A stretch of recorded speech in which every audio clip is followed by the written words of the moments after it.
बच्चा पैदा नहीं हुआ और नाम रखने के लिए आप पहले ही चल पड़े। बच्चा पैदा नहीं हुआ और नाम रखने के लिए आप पहले ही चल पड़े।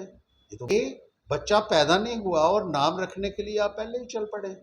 देखिए, उधमपुर ज़िला में तरक्की याफ्ता काम जो है, डेवलपमेंट वर्क्स हैं, वो they have come to a grinding halt.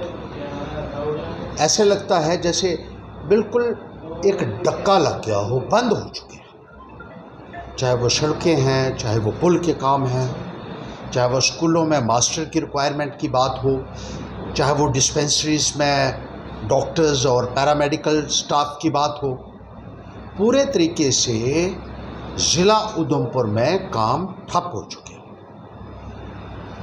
बस एक होड़ लगी क्रेडिट लेने की। कभी किसी को कोई पता चलता है कि शायद ये काम हो जाएगा, रूटीन में भी हो जाएगा, तो वो उसके लिए एक होड़ लगा देता है। वो उसके लिए कंपटीशन आपस में शुरू हो जाता है।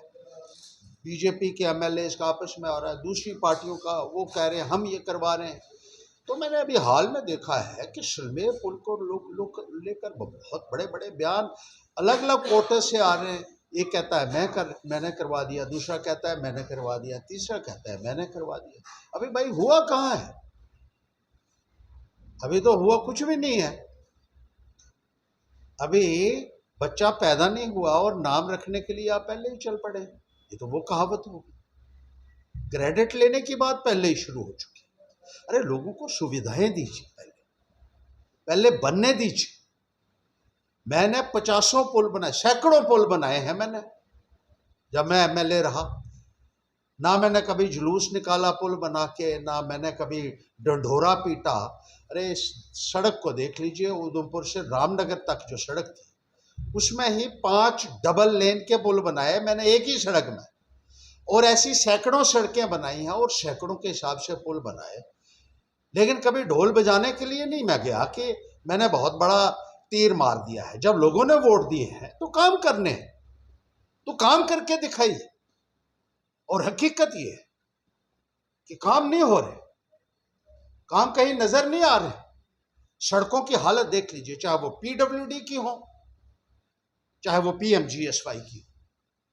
इतने इतने खड्डे हो चुके हैं कि लोग ये कहते हैं कि बस से उतरकर सीधा दवाई की दुकान पर जाना पड़ता है कमर दर्द की दवा लेने के लिए। ये हाल, पीने को पानी नहीं, बिजली जब मर्जी काट दो, और वोल्टेज की इतना इशू है कि उसकी तरफ कोई संज्ञान ही नहीं ले रहा। सिर्फ अपनी फीड थपथपाने का काम हो रहा है, अपनी छाती ठोरने का काम हुआ था, और कोई काम नहीं हुआ है। लोग बेहाल हैं, लोग मायूस हैं, भ्रष्टाचार का बोलबाला है। कितने ही नेता हैं जिन्होंने यहां, आप देख लीजिए, खड्डे घेरी हुई हैं, क्रशर लगाए हुए हैं, हार्ड मिक्स प्लांट लगाए हुए हैं, और ठेकेदारी कर रहे हैं। लोगों के काम करने के बजाय वो लोग अपना धंधा चला रहे हैं राजनीति की आड़ में। उसके लिए उनको जवाब देना पड़ेगा। स्टोन क्रैशर जो हमने पहले भी कहा गैर कानूनी चल रहे हैं। बाई में, चनैनी में एक स्टोन क्रैशर है और भारतीय जनता पार्टी के नेता उसको संरक्षण दे रहे हैं। मुझे बड़ी हैरानगी है। लोग वहां त्राहिमाम कर रहे हैं, लोगों को पीने का गंदा पानी उसकी वजह से मिल रहा है। Polluted water is being supplied to the houses of the people. बीमार हो रहे हैं लोग। लेकिन चूंकि ठेकेदार के साथ मिलकर एक बीजेपी के एमएलए जो है उसको अपना फायदा लेना है, इसलिए उसके खिलाफ कोई कार्रवाई नहीं की जा रही है। और ये बताया जा रहा है डीसी ने परमिशन दी है, तो डीसी को भी जवाब देना होगा अगर डीसी महोदय ने परमिशन दी है तो, क्योंकि ये मसला हम उठाएंगे। अब एक सड़क बन रही है वहां चनैनी से पत्नीटॉप की तरफ, और इतनी घटिया सामग्री उसमें इस्तेमाल की जा रही है। चनैनी में जो पुल बना है सुध महादेव की तरफ, उसमें क्रैक आ गए। अभी बने हुए 6 महीने उसको चालू किए नहीं हुए और पुल में क्रैक्स आ चुके। ये पुल हमने उस वक्त दिया था जब मैंने उधमपुर से रामनगर तक एशियन डेवलपमेंट बैंक से फंडिंग लाई थी मैंने,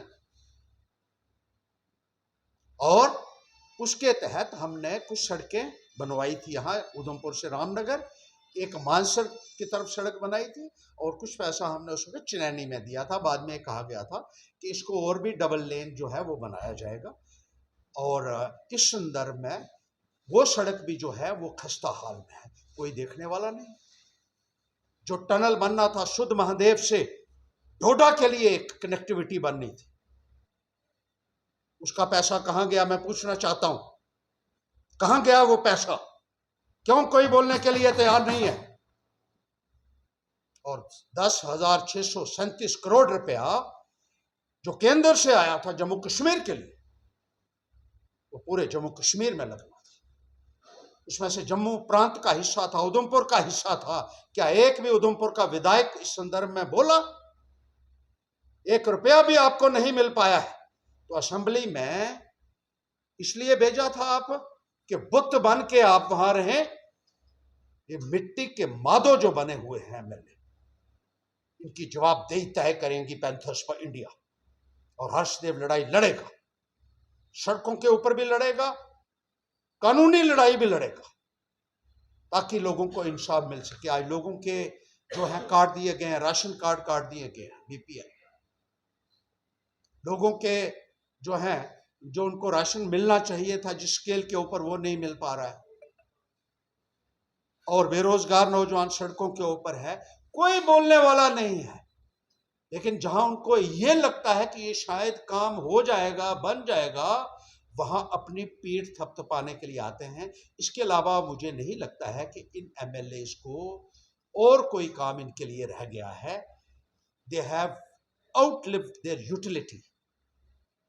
इनका कोई औचित्य नहीं रहा है इनका।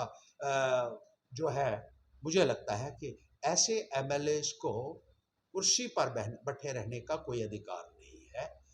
और इनको एमएलए को आप नालायक बताते हैं। आज उनको अमेरिका में बुलाया गया है, अच्छे विधायकों की गिनती में उनकी किसी ने नहीं बुलाया अमेरिका ने, ये अपनी पार्टी भेज रही है उनको।